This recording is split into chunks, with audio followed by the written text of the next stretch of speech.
ഓർമ്മയുണ്ടോ നമുക്ക്?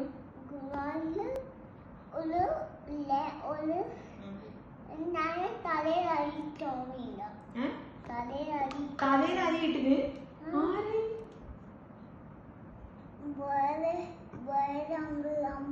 അമ്മ തലയിൽ അരിയിട്ടിന് ആന്റിന്റെ തലയിൽ എല്ലാം അരിയായിരുന്നല്ലേ? എന്നിട്ട് ആന്റിക്ക് ഓർമ്മയുണ്ടായിരുന്നോ? അതെയാ പപ്പയെല്ലാം എടുത്താ തന്നിട്ട്? ഓക്കെ ഓക്കെ അങ്ങനെയാണ് സംഭവിച്ചതല്ലേ? മമ്മക്ക് ഓർമ്മയില്ല, മമ്മക്ക് എല്ലാം മറന്നുപോയില്ലേ? എന്റെ മുത്തിനെല്ലാം ഓർമ്മയുണ്ട്.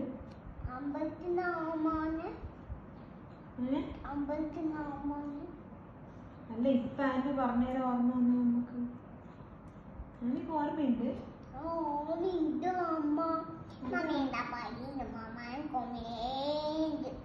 മമ്മക്കൊന്നും ഓർമ്മയില്ല. മമ്മക്ക് മമ്മക്ക് നല്ല ബുദ്ധിയാ, പക്ഷെ ഓർമ്മയില്ല അല്ലേ? ആന്റിക്ക് ഓർമ്മയുണ്ട്, ബുദ്ധിയുണ്ട് അല്ലേ? നോക്കട്ടെ, പപ്പയും കൊണ്ട് നോക്കട്ടെ. തീർച്ചയായിട്ടും.